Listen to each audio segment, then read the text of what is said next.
Attention, là, faut pas que je tombe. Je me disais, comme vous étiez tous en télétravail, en RTT, bloqués avec vos enfants, vous aviez un peu de temps pour m'écouter. Alors, je vais vous reparler de mon offre, parce que j'ai reçu quelques commentaires pas très agréables, comme quoi elle n'était pas très sexy, mon offre. Alors voilà, moi j'ai passé 20 ans dans un grand groupe de communication, très corporate, où j'avais comme mission de m'occuper des clients, plutôt sur la partie réseaux sociaux, mais comprendre leurs besoins, intégrer leurs briefs.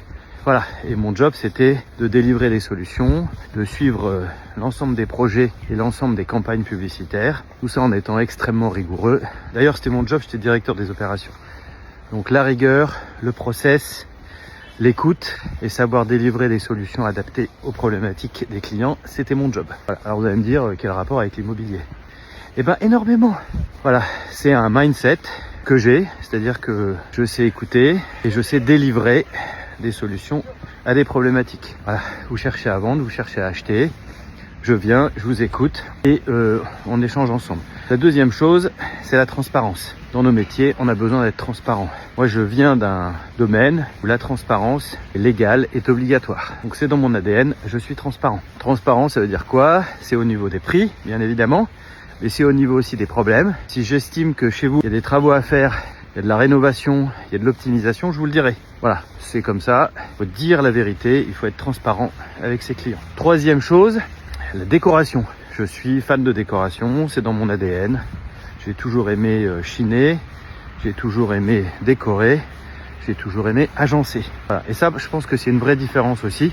C'est-à-dire que je suis capable de dire à un acheteur, attendez, là, il faut que vous vous projetiez comme ceci, comme cela, de rassurer les acheteurs. Parce que souvent, on arrive dans des appartements ou des maisons dans leur jus et ça peut faire peur. Donc moi, j'ai cette capacité à rassurer et à projeter les gens dans leur futur appartement. Ça, c'est la troisième chose. La quatrième, c'est que, étant donné que je me suis reconverti, j'ai plutôt passé toute la partie de ma vie en tant que propriétaire et j'ai pas envie de me faire avoir avec des commissions trop importantes. Donc j'ai des commissions réduites. C'est entre 3, 5 et 4%.